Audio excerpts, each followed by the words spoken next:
বাংলাদেশ বার কাউন্সিলের legal education কমিটির chairman ও প্রধান উপদেষ্টার আইনজীবী বিএনপির নেতা ব্যারিস্টার আব্দুল্লাহ আল মামুন বলেছেন, ফ্যাসিস্ট শেখ হাসিনার সরকারের সময় কখনো সচিবালয়ে প্রবেশ করতে পারেনি, কিন্তু সম্প্রতি সচিবালয়ে প্রবেশ করে 3 ঘণ্টা বসে থেকে সাব রেজিস্ট্রার অফিস স্থাপনের কাজ বাস্তবায়ন করেছে। এই কাজ আমার ব্যক্তিগত স্বার্থে নয়, জনগণের স্বার্থে করেছে।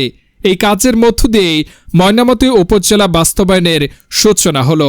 সোমবার 11 আগস্ট সন্ধ্যায় বুড়িচং উপজেলার মোকাম ইউনিয়নের নিমসার জুনাব আলী কলেজের হলরুমে 4 ইউনিয়নের জন্য নতুন সাব রেজিস্ট্রার অফিসের গ্যাজেটের কাগজ হস্তান্তর উপলক্ষে আয়োজিত আলোচনা সভায় প্রধান অতিথির বক্তব্যে তিনি এসব কথা বলেন।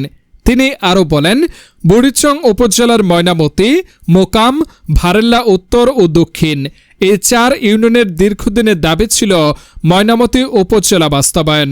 গোমতী নদী দিয়ে বিভক্ত এই অঞ্চলের মানুষ নানা প্রতিকূলতার মধ্যে বসবাস করছে।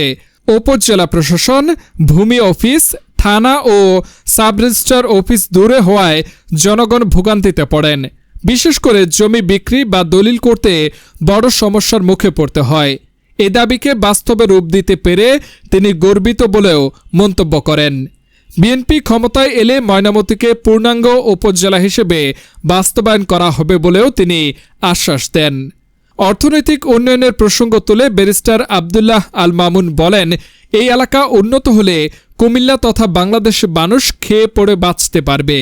বিদেশে রপ্তানি করে বৈদেশিক মুদ্রা আয়ের সুযোগ তৈরি হবে। এসব বিষয় সংসদে তুলে ধরব।